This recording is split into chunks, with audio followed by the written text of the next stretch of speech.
안녕하세요. 요즘 들어 사연에 푹 빠져 있는 애독자 1인입니다. 주로 가족과 관련한 사연이 많다 보니 들으면서 제 가족 생각도 많이 나고 다른 가족들은 이렇게들 사는구나 싶기도 하네요. 저희 가족은 남들과 비슷하게 사는 듯 하면서도 조금 다르기도 합니다. 개인적으로 저는 검은 머리 짐승 거두는 거 아니다라는 말을 좋아하지 않아요. 제가 바로 그 검은 머리 짐승이거든요. 사정을 모르는 사람들은 저희 집처럼 피가 섞이지 않은 가족들을 남들과는 다른 시선으로 보곤 하시지만 막상 저희는 저희가 남이라고 생각해 본 적이 없습니다. 남들과 같으면서도 특별한 저희 집 이야기 한번 들어보시겠어요? 저는 이남 중 장남입니다. 제 동생은 저보다 5살이 어리고요. 그래서 제 동생은 저희 친모에 대한 기억이 거의 없습니다. 저희 형들을 낳은 친모는 제가 7살 때 저희를 버리고 도망쳤거든요. 남들에게 말하기 참 부끄러운 기억이어서 제 입으로 말해본 적은 거의 없는 일이기도 해요. 아버지는 공장 노동자셨습니다. 평생을 성실하게 죽어라 일만 하신 분이에요. 늘 가난하긴 하셨지만 그래도 다른 아버지들처럼 술 한 방울 드시지 않고 버는 돈은 다 저희 가족에게 쓰셨고 무뚝뚝하긴 하셨지만 일하지 않을 때에는 항상 저희 형제에게 시간을 쓰려고 노력하셨습니다. 그러다 보니 아버지가 생활하는 공간은 일하시는 공장과 저희 4식구가 사는 소박한 저희 집뿐이었죠. 아버지가 친모를 만나신 것도 공장이었다고 하셨습니다. 사람을 많이 만날 일이 없는 아버지셨으니 어쩌면 당연한 일이었겠죠. 조용한 아버지와는 달리 친모는 감정의 기복이 심한 사람이었고 어릴 때의 기억이긴 하지만 항상 불평불만이 많았던 걸로 기억합니다. 이번 달도 성과금은 따로 없대요? 아니 집에서 자식 새끼는 2씩이나 커가는데 갖다 주는 돈이 맨날 이 모양이면 나보고 어떻게 살라고. 여보, 그러지 마. 애들 들어. 들으면 듣는 거지 뭐. 저들도 집안 형편을 알아야지. 쓸데없이 이거 해달라느니 저거 해달라느니 그런 소리를 안 할 거 아니야. 우리 애들이 또 뭘 그렇게 해달라 그런다고. 뭐 갖고 싶은 거 있냐 물어봐도 항상 그런 거 없다는 소리만 해서 속상한데. 아주 저만 좋은 사람이고 나만 나쁜 년이지. 없는 살림에 어떻게든 살아보겠다고 아등바등하는데 내 속만 타지 내 속만. 유년 시절 친모에 대한 기억은 언제 소리를 지를까 몰라 조마조마했던 기억이 가장 크게 남아있는 것 같습니다. 다 큰 어른이 된 지금도 괜히 친모를 떠올리면 움츠러드는 기분이 들고 길 가다가 우연히 아이에게 소리치는 엄마의 모습을 보면 그럴 리 없다는 걸 머리로는 알면서도 아이가 다치게 될까 시선을 떼기가 힘들기도 해요. 제게는 나름의 트라우마가 된 거겠죠. 아버지가 일을 나가시고 거의 종일 집을 비우시면 집안은 어머니와 어머니의 지인들 차지가 되었습니다. 어린 저희들은 늘 뒷전이었네요. 요새 남편이 벌어다 준 돈으로만 먹고 사는 집이 어딨어. 자기, 꽁쳐는 돈 좀 없어? 내가 우리 계모임 껴준다니까. 이것도 금방 자리 없어지면 들어오고 싶어도 못 들어와? 아우, 내가 진짜 먹고 죽을 돈도 없다. 저놈의 새끼들 키우느라 아주 내가 뼈가 다 녹겠어. 남편이라고 나이 많은 남자니까 돈 좀 모아놨겠지 했는데 이건 나이만 먹었지. 모아둔 재산이라고는 쥐뿔도 없고. 내가 정말 죽지 못해 산다. 죽지 못해 살아. 어린 마음에도 친모가 저희를 그다지 좋아하지 않는다는 건 알 수 있었습니다. 친모의 기분이 좋아 보이지 않을 때에는 가급적 눈에 띄지 않는 게 좋다는 걸 일찍이 깨달은 저는 그럴 때면 어린 동생을 챙겨서 밖으로 놔둘 수밖에 없었네요. 아직 철 모르는 동생은 그저 형아가 놀아준다는 말이 좋아 신나게 집을 나섰습니다. 그쯤에는 아버지 공장에 물량이 많아 야근이 잦으셨어요. 아버지가 얼른 집에 오셨으면 좋겠다고 생각하며 그날도 해가 저물 무렵 동생을 데리고 눈치를 보며 집으로 들어갔습니다. 아 깜짝아. 니들 왜 벌써 들어왔어? 엄마, 어디 가세요? 엄마가 바리바리 몇 개씩이나 되는 짐가방을 싸다 화들짝 놀라 저희를 돌아보셨습니다. 엄마 잠깐 친구들이랑 어디 갈 데가 있어서. 아유, 얘들은 왜 벌써 들어왔대? 엄마, 밖에 깜깜한데, 어두운데 오재랑 불만 있으면 무서워요. 저희도 데려가시면 안 돼요? 얘가 지금 어디 가는 줄 알고 따라온대, 따라오게. 이민재야, 그러지 말고 엄마가 용돈 줄 테니까 저 앞에 빵집 가서 우디랑 같이 저녁 먹고 있어. 아빠가 가끔 엄마 몰래 먹을 거나 필요한 걸 사주실 때는 있었어도 친모가 간식을 사주는 경우는 드물었기 때문에 저는 금세 입에 침이 고이더군요. 그럼 엄마도 저희랑 같이 드시러 가면 안 돼요? 아, 글쎄 안 된다니까.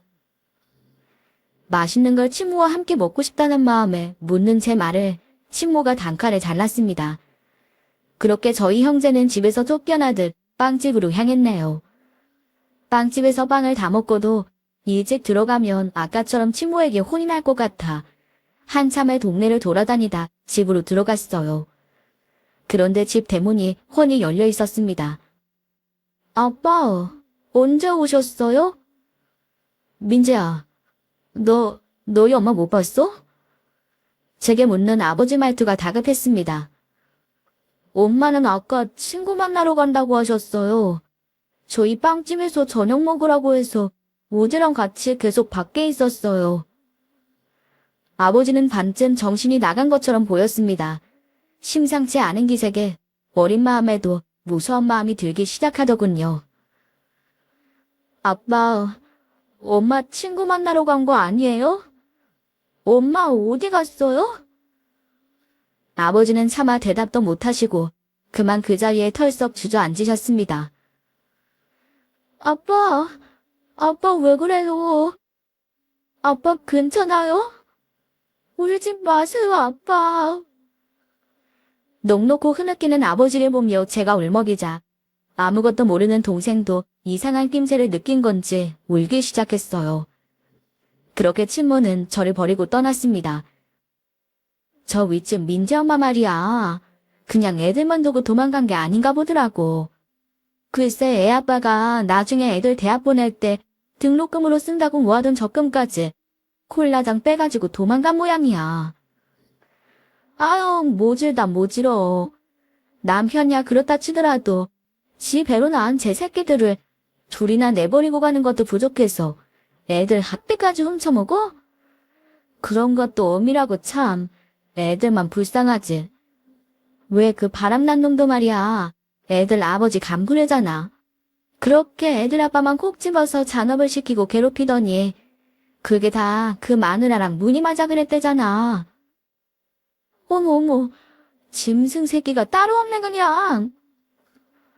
어른들이야 아이들이 어른들 사정을 뭐 알겠냐 하시겠지만은 어리다고 눈이 없고 귀가 없을까요?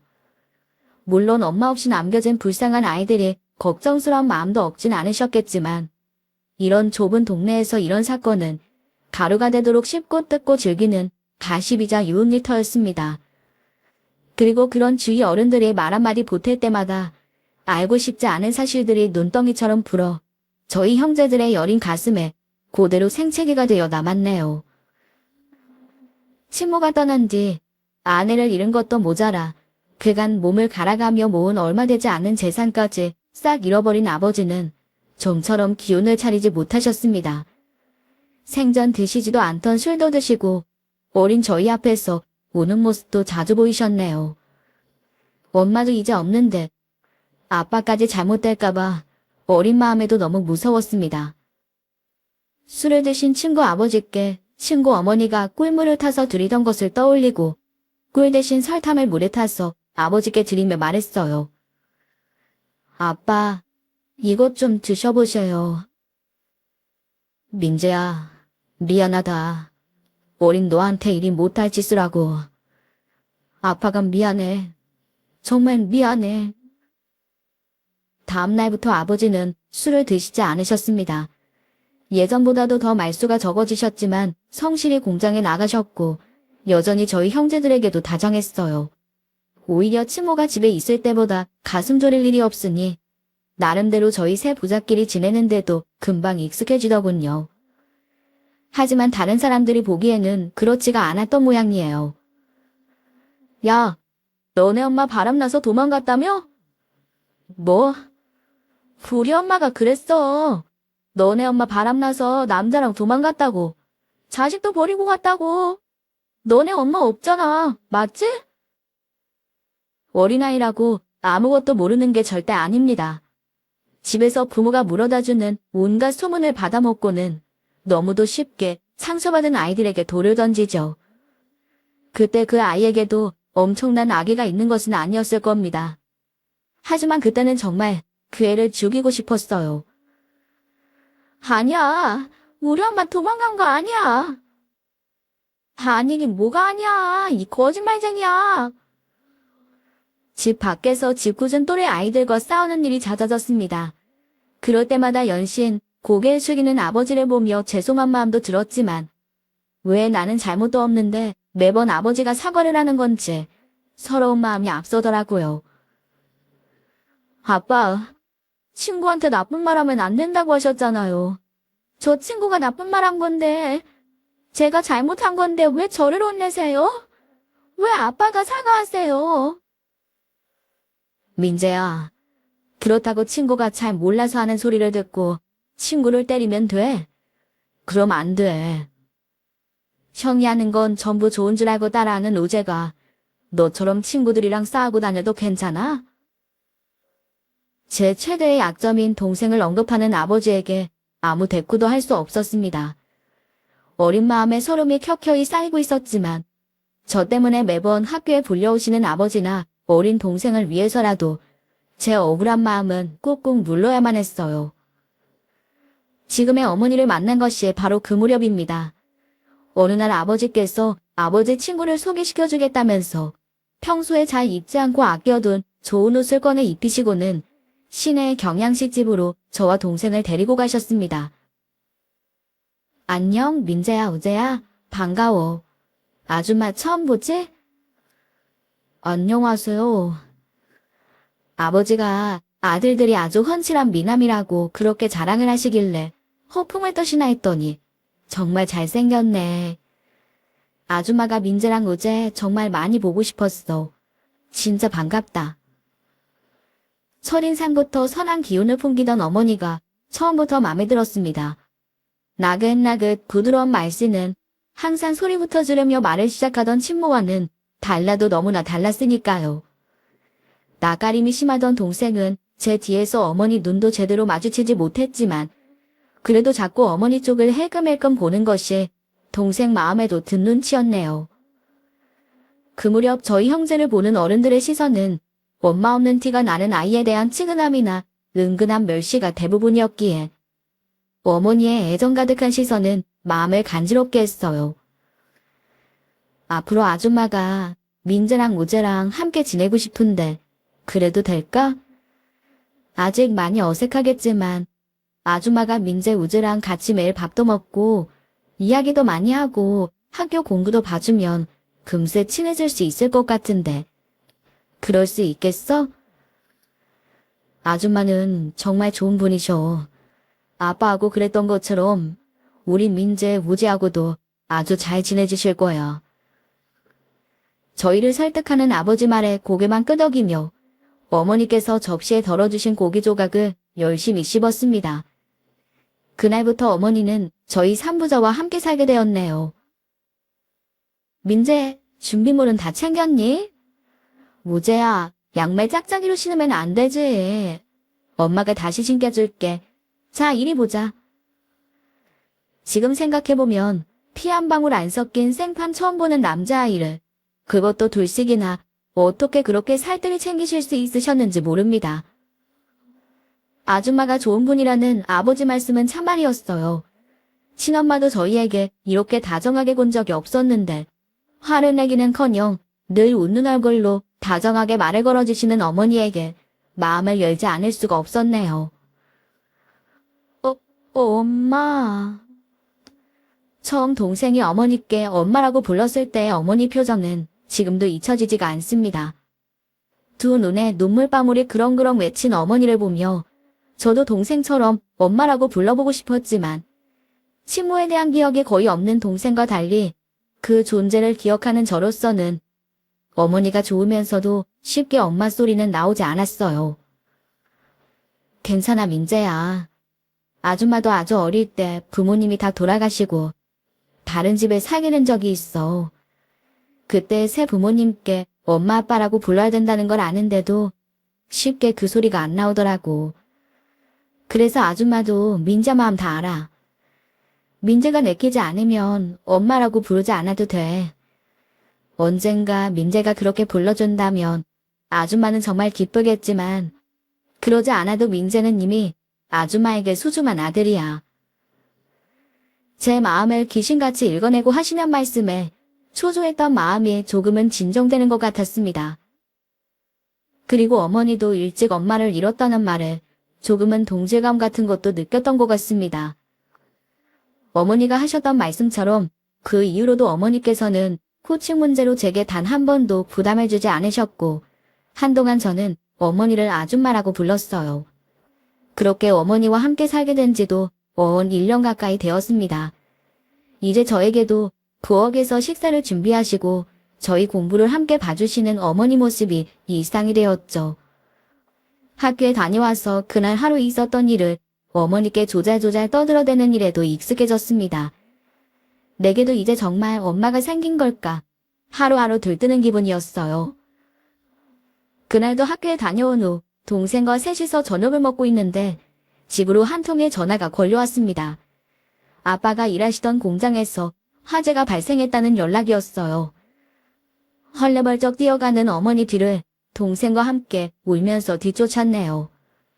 혹시나 어머니를 놓칠세라 숨이 턱 밑까지 차오르는데도 뜀박질을 멈추지 않았습니다. 어떡해. 우리 애 아빠가 저 안에 있는데. 도와주세요. 제발 좀 도와주세요. 공장 앞은 인근 소방차가 다 몰려왔는지 그야말로 아수라장이었습니다. 1명, 2명 직원들이 소방관 아저씨와 함께 나오는데 한참이 지나도 아버지의 모습은 보이지 않더군요. 저희 애 아빠는요? 애 아빠 못 보셨어요? 아휴, 나도 경황이 없어서. 저희 남편, 저 안에 있는 거 맞아요? 제발 좀 도와주세요. 여기 가까이 오시면 안 돼요. 물러서세요. 어머니가 숨이 넘어가도록 아버지를 찾는 모습을 보며 저 불길이 아버지를 잡아먹을까 겁에 질려오기 시작했어요. 그리고 이윽고 들것에 아버지가 실려 나오셨습니다. 여보, 옷 좀 줘, 여보. 비명을 지르며 뛰쳐나가는 어머니 뒤를 따랐습니다. 아버지는 즉시 인근의 대학병원으로 이송되셨지만 이미 유독가스를 너무 많이 마셔 더 이상 손을 쓸 수가 없는 상태였어요. 그렇게 꼬박 하루를 버티시고는 결국 아버지께서는 숨을 거두고 마셨습니다. 어떡해. 이 사람 불쌍해서 어떡해. 평생 고생만 했는데 이렇게 가면 어떡해. 울부짖는 어머니 앞에서 눈물도 제대로 나오지 않았습니다. 친모가 떠날 때와는 비교도 되지 않는 충격이었습니다. 친모의 구박에도 언제나 저희 형제를 감싸기에 바쁘시던 아버지셨습니다. 무뚝뚝하셨지만 저희를 쓰다듬는 손길은 늘 따뜻했어요. 다시는 그 따뜻한 손길을 느낄 수 없다고 생각하자 세상이 너무나 무섭게만 느껴지더군요. 저 집 여자 말이야. 아직 나이도 젊은데 제가 하겠지? 하겠지. 애가 달린 것도 아니고 제 친엄마도 두고 간 애들인데 겨우 2년 같이 산 새엄마한테 고기 둘이나 딸리는 것도 가오까지. 아유, 애 아빠 그리 가고 저 집 애들도 어린 것들이 어지간히도 박복하다 참. 정황 없이 아버지 장례를 치르고 돌아온 동네에서 저희 형제는 그야말로 불행의 상징이 되어 있었습니다. 이제는 저희 집 일을 함부로 물고 나르는 애들이 있어도 싸울 기분조차 나지 않았습니다. 싸워도 말려주실 아버지가 더는 계시지 않았으니까요. 민재야, 조금만 더 먹자. 너 살이 너무 빠졌어. 응? 당신께서도 제정신 붙들고 있기가 쉬운 일이 아니셨을 텐데. 그 와중에도 어머니는 저희를 더 챙기셨어요. 아줌마도 언제 친엄마처럼 우리를 두고 가버릴지도 몰라.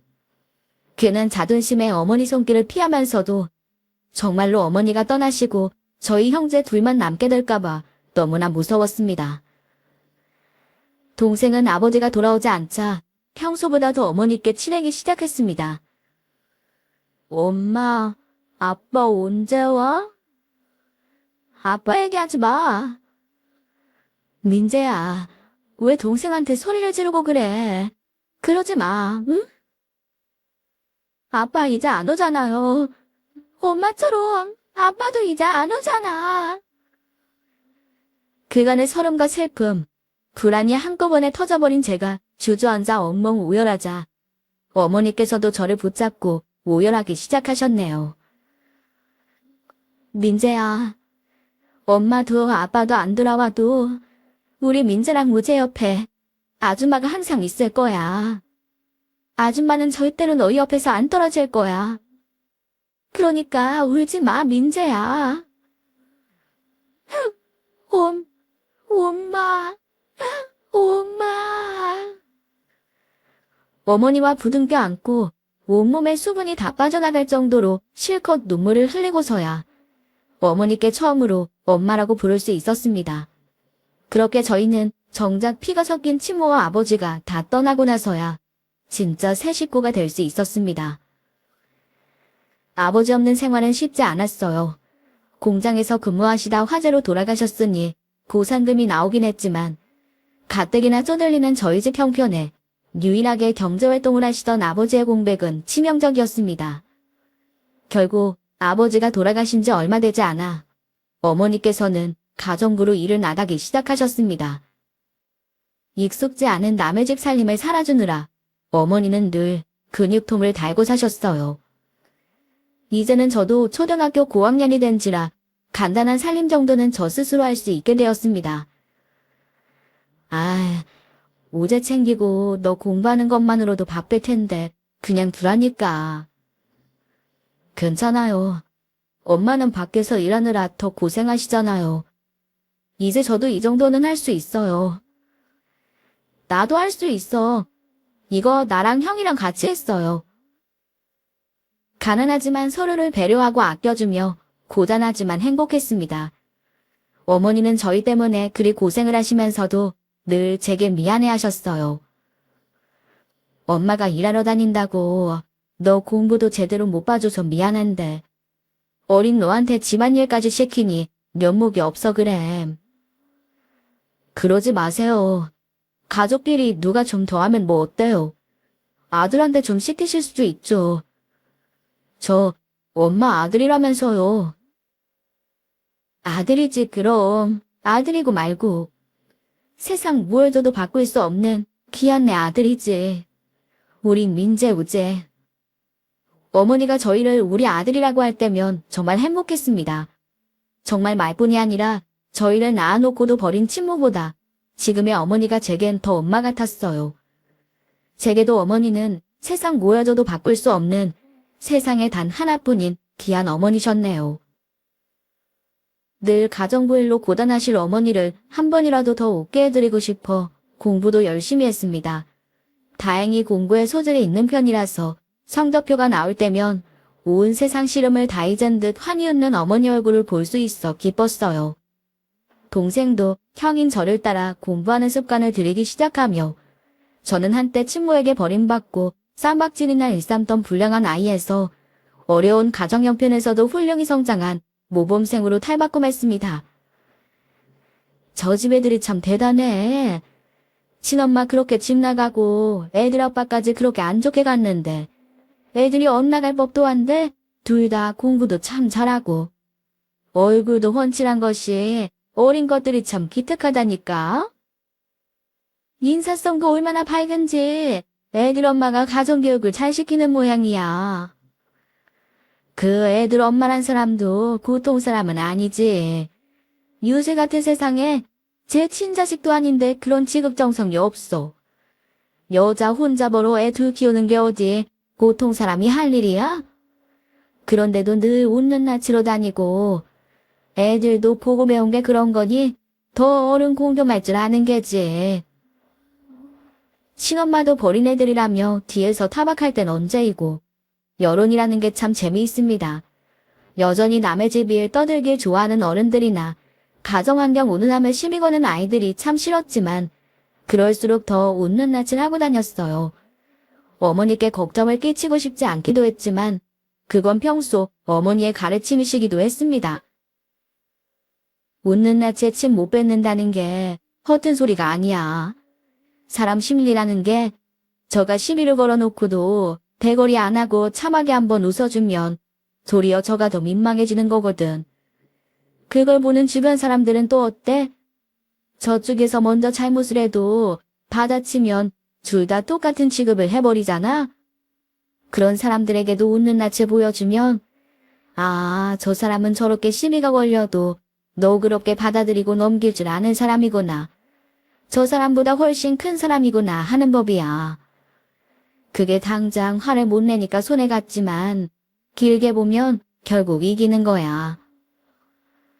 처음엔 그 뜻을 이해하지 못하고서 그저 어머니 하신 말씀이니까 다른 것뿐이었는데 정말 어머니 말씀이 맞았습니다. 당장 저에게 돌아오는 대우가 달라졌으니까요. 무엇보다 저에 대한 칭찬이 어머니에 대한 칭찬으로 이어지는 것이 기뻤습니다. 그렇게 저는 중학생 고등학생이 되어서도 성실한 모범생으로 살았습니다. 감사하게도 장학생으로 고등학교에 입학한 덕분에 학비와 교재비, 약간의 용돈까지 지원받게 되면서 집안 사정도 조금씩 패기 시작했어요.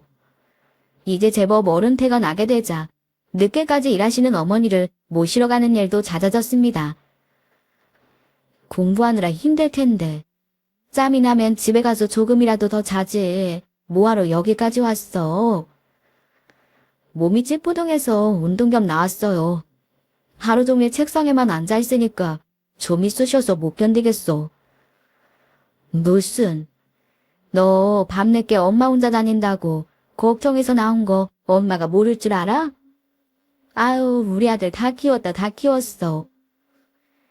매번 나오지 말라고 잔소리를 하시면서도 막상 제 얼굴을 보시면 환해지는 어머니 표정을 보면서 오늘도 나오길 잘했다고 생각했습니다. 그렇게 어머니와 집으로 돌아오는 길에 밀린 이야기도 나누고 같이 떡볶이도 사 먹는 그 시간이 저에게는 정말 소중했어요. 그날도 어머니를 모시러 가는 길이었습니다. 어머니께서 가정부 일을 하시는 동네는 담이 높은 단독주택들이 즐비한 부촌이었습니다. 저희가 살던 동네에서는 좀 거리가 있었지만 그렇다고 고등학생이 된 제가 찾아가기 힘들 정도는 아니었어요. 그날도 여유있게 언덕을 오르고 있었는데 한 주택에서 어머니와 아이들로 보이는 사람들이 대문을 나서는 게 보이더군요. 연신 어머니가 아이들 볼을 토닥거리는 것이 참 사이가 좋은 가족처럼 느껴졌어요. 그렇게 점점 거리가 가까워지는데 이상하게 어머니로 보이는 여자의 얼굴이 낯이 익었습니다. 이런 곳에 사는 사람을 내가 알 리가 없는데 의아하게 생각하던 차에 퍼뜩 익숙한 얼굴 하나가 떠올랐어요. 네, 그 여자는 우리를 버리고 도망갔던 친모였습니다. 여자의 얼굴을 알아보자마자 저는 저도 모르게 골목 안쪽으로 숨어버렸습니다. 잘못한 것도 없는 내가 왜 숨는 건지 스스로도 알 수 없었지만 저는 심장을 졸이며 슬쩍 여자가 있는 쪽을 다시 훔쳐보았습니다. 여자가 사는 게 희낙락인지 얼굴빛이 아주 좋아 보이더군요. 조금 큰 여자아이와 남동생으로 보이는 아이는 저와 제 동생과 비슷한 또래 같았습니다. 아버지 재산까지 털어서 제 자식들을 내버리고 바람난 남자와 도망간 여자가 세상 인자한 어머니인 양 아이들을 쓰다듬는 모습에 역겨워서 구역질이 날 지경이었습니다. 키를 안 낸다고 숨겼다고 생각했는데 어머니 눈은 속일 수가 없었나 봅니다. 민재야, 너 얼굴이 왜 그래? 아니, 어제 잠을 좀 설쳤더니 좀 피곤해서. 그러니까 여기 오지 말고 집에서 쉬라니까. 얼른 가자 얼른. 걸음을 재촉하는 어머니 손을 잡으며 행여나 그 여자가 다시 튀어나오지는 않을까 긴장해서 손바닥이 축축해졌습니다. 어머, 얘 손 축축한 것 좀 봐. 진짜 어디 아픈 거 아니야? 택시 탈까? 택시는 무슨 멀쩡해요. 얼른 가자. 정작 우리 낳은 친모는 자식 버리고 고란듯이 잘 먹고 잘 살고 있는데 자기 자식을 키워주고 있는 우리 어머니는 남의 집 살림을 살아주며 택시 한 번 타는데도 크게 마음을 먹어야 한다는 데까지 생각이 미치자 더더욱 그 여자를 용서할 수 없었습니다. 절대로 제가 친모를 봤다는 걸 어머니께 들키고 싶지 않았습니다. 그 여자가 뻔뻔스럽게도 그렇게 우리와 가까운 곳에 살고 있는 줄은 몰랐어요. 절대로 그 여자와 어머니를 마주치게 하고 싶지 않아 이렇게 말했습니다. 엄마, 우리 다음부터 저쪽 다른 길로 가요. 그쪽 산책로가 잘 꾸며져 있어서 괜찮더라. 그래? 조금 돌아가는 길이긴 한데 우리 아들이 그러고 싶다니 다음부턴 그쪽으로 가볼까? 아들이랑 데이트하는 기분도 좀 내고? 평소 같은 다정한 목소리에도 긴장된 마음이 쉽게 가라앉지 않았습니다. 그리고 며칠간 그 여자의 그 뻔뻔한 낯짝이 잊히지가 않아서 홀로 마음고생을 해야 했어요. 여러 날을 고통받은 결과 그 여자에게 제가 할 수 있는 최고의 복수는 제가 할 수 있는 최고의 성공을 거두어서 진짜 저희 가족들을 행복하게 해주는 것이었습니다. 이제 내겐 아무 의미도 없는 그 여자의 존재 따위는 지워버리고 당신 따위 없어도 우리는 어머니와 함께 잘 살아가노라. 당신은 우리에게 아무것도 아니라고 생각하기로 했어요. 그렇게 저는 더욱 이를 악물고 공부했고 결국 우수한 성적으로 명문대에 장학생으로 입학했습니다. 장하다 내 아들. 엄마가 뒷바라지도 제대로 못해줬는데 이렇게 잘 커줘서 엄마가 정말 지금 당장 죽어도 여한이 없어. 이제 고생 끝나고 아들 효도받으면서 호강하실 일만 남았는데 무슨 죽는다는 소리를. 내가 우리 엄마 하고 싶은 거 다 하게 해줄 테니까 아들 효도받으실 생각이 나세요. 아이고, 말만 들어도 배가 부르다. 그래, 이게 성공한 인생이지. 내가 내 아들 덕에 성공한 인생이로구나. 제 대학 합격 소식에 감격의 눈물을 흘리는 어머니를 꼭 끌어안으면서 이제 힘든 일 안 하게 하시고 편하게 살게 해드리겠다 다짐했습니다. 대학을 다니면서도 과외 알바로 쓸쓸하게 돈벌이를 시작하면서 가정부일도 그만두시게 했어요. 엄마 아직 일 더 할 수 있대도. 일을 더 하더라도 심심해서 하는 소일거리면 몰라. 가정부 일은 더는 안 돼요. 어머니가 고집을 부리셨지만 제 고집도 만만치 않았습니다. 저는 결국 어머니를 집에 들어앉히고 어머니는 집에서 간간히 소일거리고 부업을 시작하셨네요. 그렇게 대학생활도 성실히 해서 대기업에 취직하게 되면서 집안 형편도 제법 넉넉해졌습니다. 그 와중에 동생 공부도 틈틈이 봐준 덕에 동생도 명문대에 장학생으로 입학하게 되었어요. 어느새 저희 형제는 저희 동네 자랑거리가 되었네요. 저 집 엄마가 정말 대단한 여자야. 그 들어가기 어려운 명문대에 아들들을 떡하니 보내고 그냥 들어간 것도 아니고 둘 다 장학생이라며? 요새같이 등록금 비싼 시대에 효자도 그런 효자들이 없어. 큰아들은 이번에 대기업 들어갔다더라. 수재 중에 수재만 겨우 들어간다는데 내가 그놈 어릴 때부터 떡잎부터 알아봤다니까. 떡잎을 알아보시긴요. 저놈 저거 싹소 노랗다고 욕하시던 거 아직 기억합니다. 그러든지 말든지 훌륭한 어머니의 표상이 된 저희 어머니에게 은근히 잘 보이려는 건 그리 기분 나쁜 일은 아니었네요. 그렇게 열심히 벌어 돈이 조금 더 모이자 그 지긋지긋한 동네에서도 드디어 이사를 나갈 수 있게 되었습니다. 세상에, 내 평생 이렇게 좋은 집에서 살게 될 줄은 엄마는 꿈에도 몰랐어. 내가 이런 호사를 누려도 되는 건가 싶다. 민재야, 부재야, 이 집 진짜 좋다. 그냥 아파트인데 뭘. 엄마, 그렇게 좋아? 좋아. 진짜 좋아. 마치 어린아이처럼 좋아하는 어머니 모습에 그간의 고생이 눈 녹듯 씻겨 내려가는 기분이었습니다. 대기업 취업에 성공해서 이제 막 사회인으로 발돋움한 동생 녀석이 저도 집에 보태겠다고 철든 소리를 하는데 이제 이놈도 다 키웠구나. 더욱 기분이 좋았네요. 새 집으로 옮기고 나니 모든 일이 더 잘 풀리는 것 같았어요. 벌써 승진이라니. 형, 동기들 중에서 가장 빠른 거 아니야? 역시 우리 형이야. 엄마가 우리 아들들 덕에 요새 늘 웃고 다니느라 얼굴이 다 아플 지경이야. 아들, 정말 축하해. 그리도 바라던 웃을 날만 가득할 그때가 바로 지금이구나 생각했습니다. 이사도 잘 마쳤으니 이번엔 우재와 휴가를 맞춰서 어머니 모시고 해외여행이라도 다녀와야겠다 생각하며 저답지 않게 마음이 들떠 있었네요. 웬 모르는 번호로 걸려온 전화를 받기 전까지는요. 여보세요? 민재, 우리 민재니? 민재야, 엄마야. 순간 사고가 정지하는 듯 했습니다. 친모였습니다. 생각지도 못하게 받은 연락에 아연실색했지만 이내 생각을 가다듬었네요. 전화 잘못 거신 것 같습니다. 민재야, 끊지 마. 엄마야, 엄마가 너무 오랜만이지?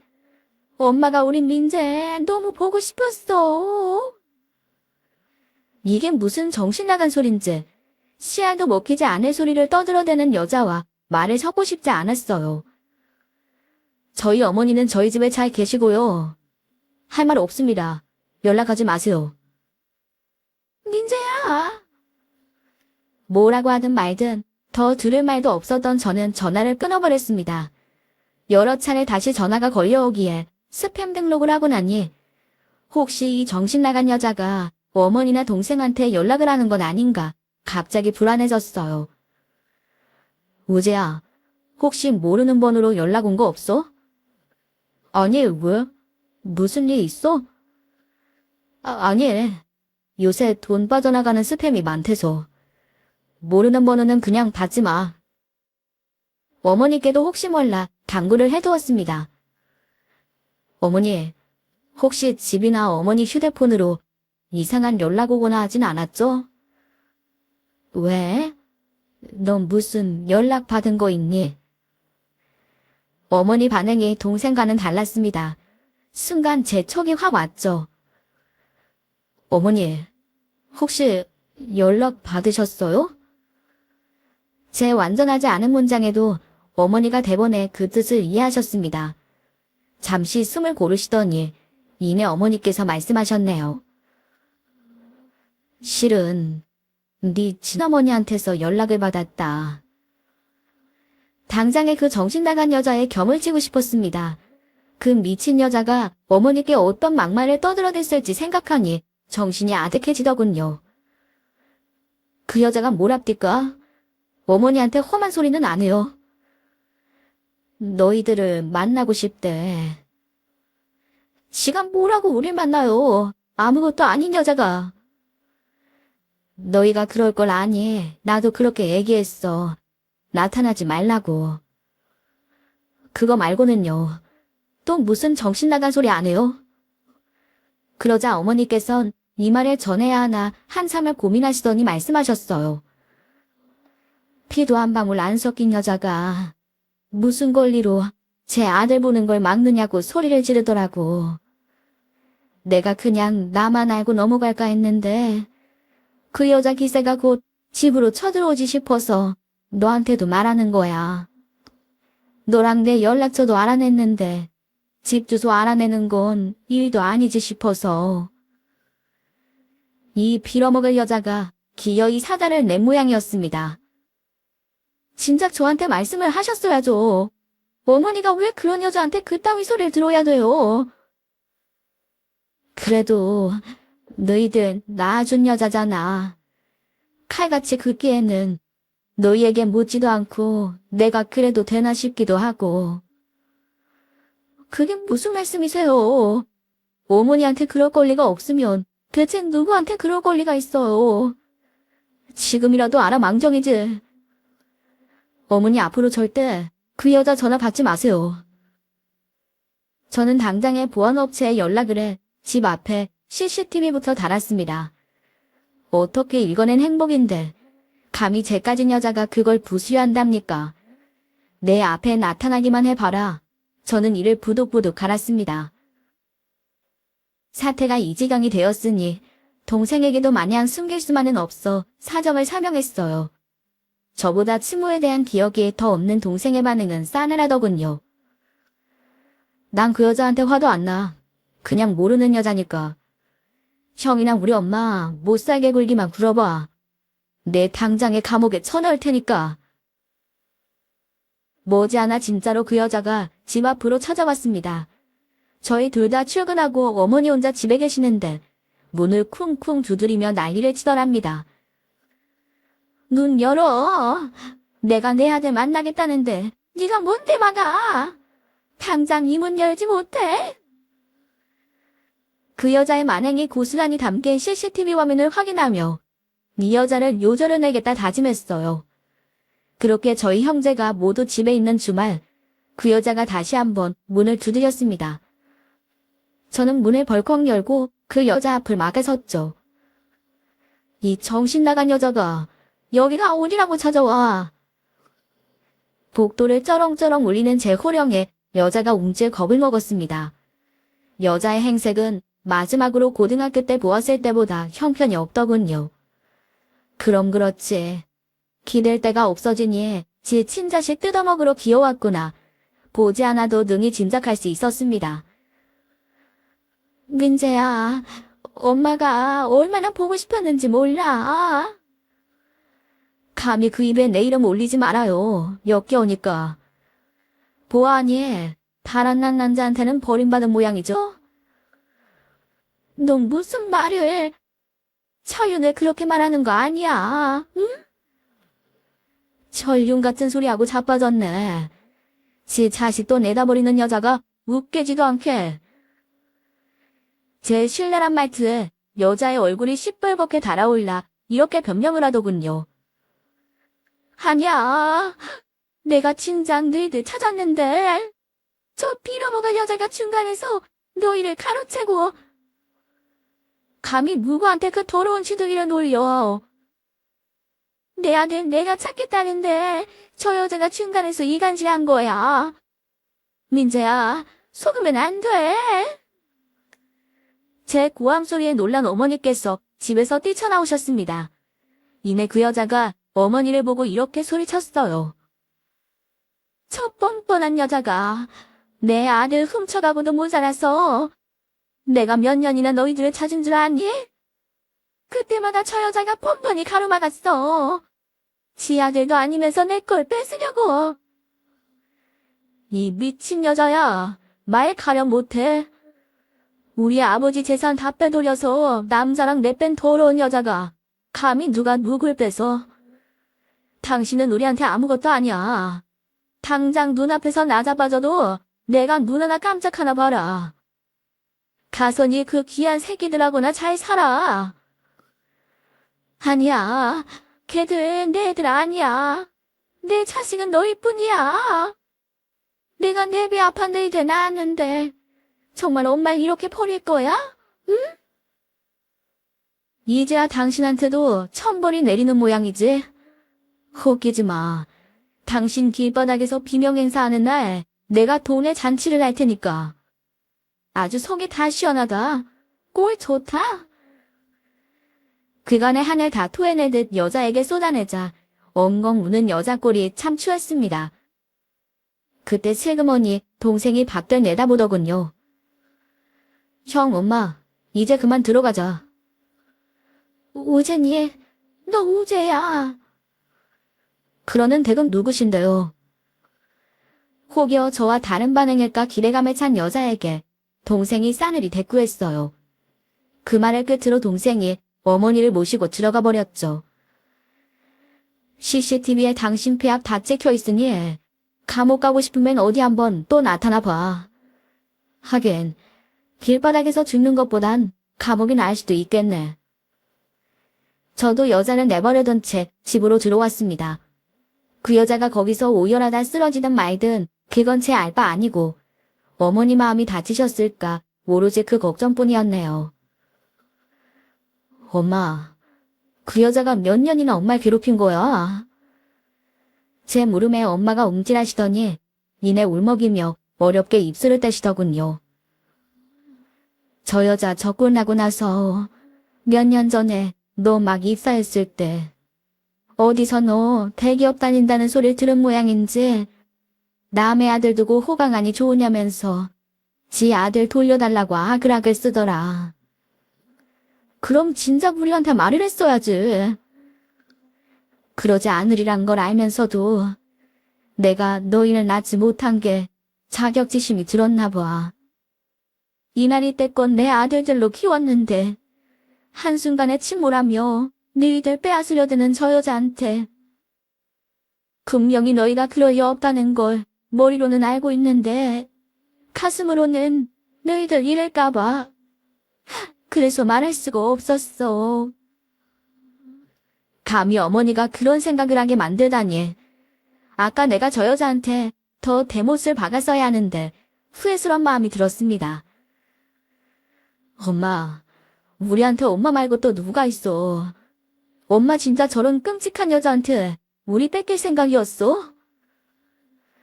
아니야. 너희는 누가 뭐래도 내 아들들이야. 내 목숨하고도 안 받고. 세상에서 제일로 귀한 내 아들들. 엉엉 우는 엄마와 셋이서 얼싸안고 펑펑 울었습니다. 어릴 적 제가 엄마가 떠날까 두려워했던 것처럼 엄마에게도 그런 두려움이 있었다는 생각에 마음이 아팠어요. 여자는 두 번 다시 나타나지 않았습니다. 제 눈으로 확인하고 나서야 우리한테도 그 무엇도 뜯어낼 수도 없다는 걸 깨달았겠죠. 마지막까지 참 징그럽게 짝이 없는 여자였습니다. 어머니와 속을 터놓고 펑펑 운 날 이후로 저희 셋은 서로에게 좀 더 솔직해질 수 있었어요. 그간 서로 마음을 다치게 할까 조심스러웠던 것이 오히려 서로를 상처 입힌 건지도 모르겠다는 생각을 했거든요. 아이러니하게도 친모의 등장이 저희 가족을 더욱 끈끈하게 만든 셈이죠. 그렇게 저희 세 가족은 지금까지도 다복하게 지내고 있습니다. 핏줄을 넘어서 가족이 될 수 있는 건 역시 사랑 덕분이겠죠. 여러분들도 사랑하는 사람과 함께하길 바라면서 그만 이야기 마무리할게요. 긴 이야기 들어주셔서 감사합니다.